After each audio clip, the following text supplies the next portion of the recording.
Years ago, when I was in high school, I struggled with one particular class. I was good at math, I was good at science, I was good at drama, I was good at vocal music, I was okay at PE, but I was terrible in a class called reading. Oh my goodness. How many people here took a class called reading? I think it was often called, another name was contemporary English, but it always involved reading and then being tested over what you read. And then I remember taking the ACT test and then the SATs, all of those preliminary tests to qualify you for college placements. And the parts that I scored the worst on were the parts that had to do with reading comprehension. And I honestly thought to myself, I thought, when am I ever going to use this skill, or lack thereof, when I get to be older as an adult? Yeah, I thought that. Only to find out that now, that's what my life is all about every day, is reading, and what is my ability to comprehend what I've read. What kind of skills do I have when it comes to observation?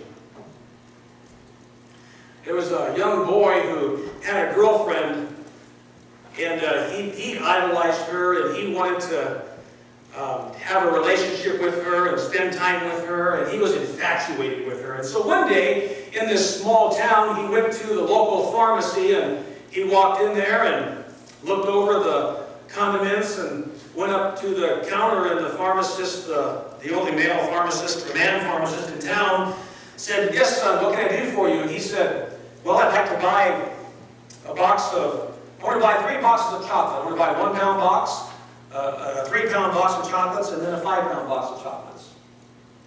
The guy says, "Okay." While he was getting all that ready, he asked the young boy, he said, what are you going to do with the 1-pound box, the 3-pound box, and the 5-pound box of chocolates?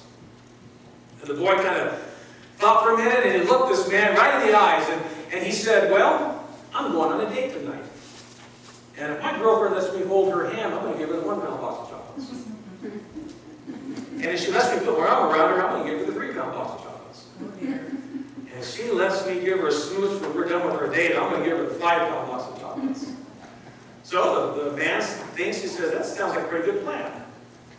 Well, the boy got his bag of all the chocolates and he left. And that night he went over to his girlfriend's house. He was invited for supper, and then they were going to go out after that. And they're all sitting around the table, the boy and his girlfriend, and the girlfriend's father and mother, and then the girlfriend's brother and sisters were sitting all around the table. And the girlfriend's mother looks at the young boy and says, "Johnny, why don't you ask God's blessing on the meal today?" And so Johnny kind of looks around the table and bows his head, and he begins to pray. And he prays for the church, and he prays for all the missionaries, and he prays for worldwide evangelism, and he prays for world peace, and he prays that Jesus would come back, and that he'd come back right now. And finally, about 20 minutes later, he gets the blessing of food, and he says, "Amen." Well, Johnny's girlfriend looks over at him and says, "Johnny, I didn't know you were so religious." And Johnny says, "And I didn't know your father was the pharmacist."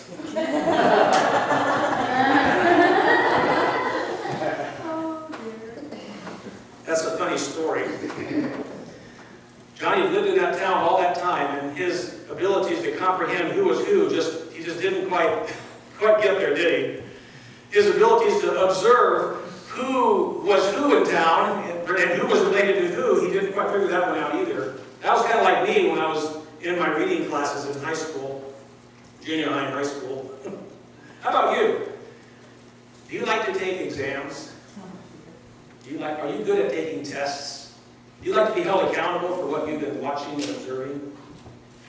I want to point your attention to Matthew 16 because there was a real exam that took place this day. Unbeknownst to the disciples, they were going to be put to the test by Jesus today.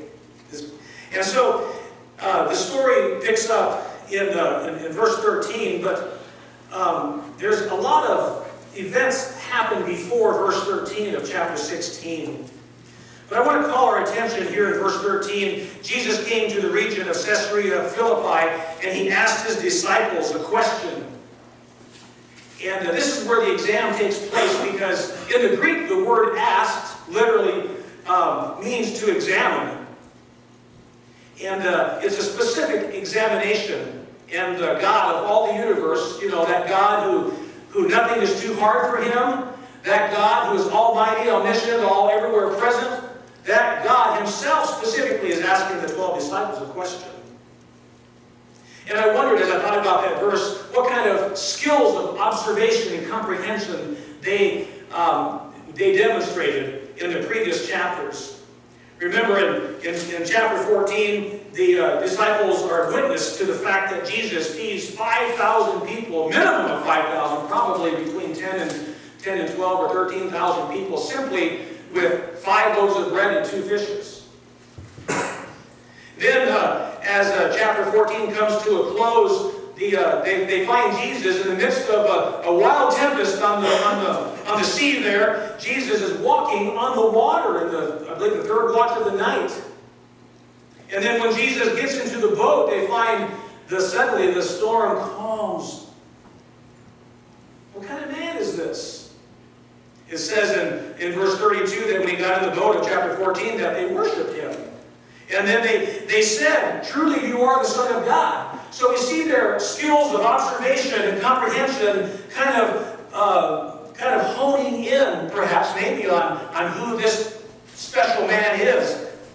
Then we move into chapter 15, and they observe the Pharisees approaching Jesus and questioning Jesus, and they find Jesus confounding the Pharisees and the religious leaders with wisdom that the Pharisees hadn't confronted before.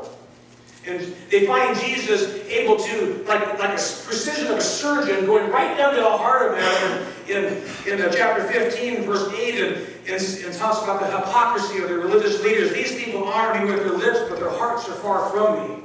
Jesus went right to the heart of the matter. And the disciples saw this.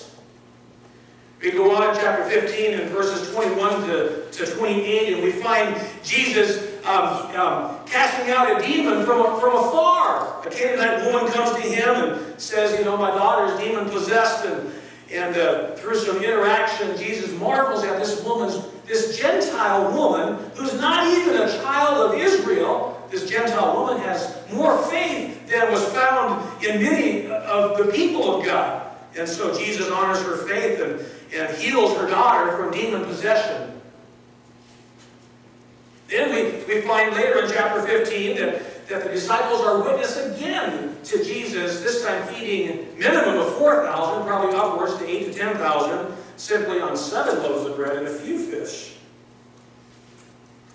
And then in chapter 16, as it begins, the Pharisees again come to Jesus and they're asking him for a sign, because the Pharisees have observed and have heard all the things that Jesus was doing.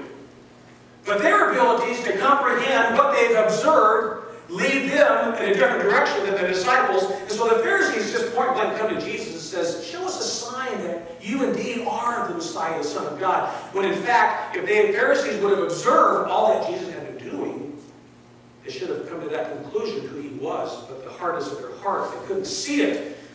So Jesus again confounds the religious leaders with great wisdom that they hadn't seen before. And then we approach Caesarea Philippi, and Jesus gives the exam. He asks them a question. Now, this word ask, I told you it means to examine, but it has a particular word tense. And in the Greek, the word tense is what they call an imperfect tense for the verb ask. And this imperfect tense gives a little more light on how Jesus really approached his 12 disciples. Now, I hadn't really thought about this until I broke this down and looked at the tense of the verb, but it gives a different picture than what we always assume when we read these verses. They came to Caesarea Philippi, and he asked his disciples, "Who do people say the Son of Man is?" In the imperfect tense in the Greek for the word ask, it represents a continual or a repeated action. Now, the text doesn't say that he continually and repeatedly asked them, who do people say that I am? But it implies that somewhere, after they arrived in Caesarea Philippi, somewhere involved in this whole interaction, Jesus asked the disciples more than one time, "Who do people say that I am?" I find that kind of interesting. You know, it brings a little color to the scenario here.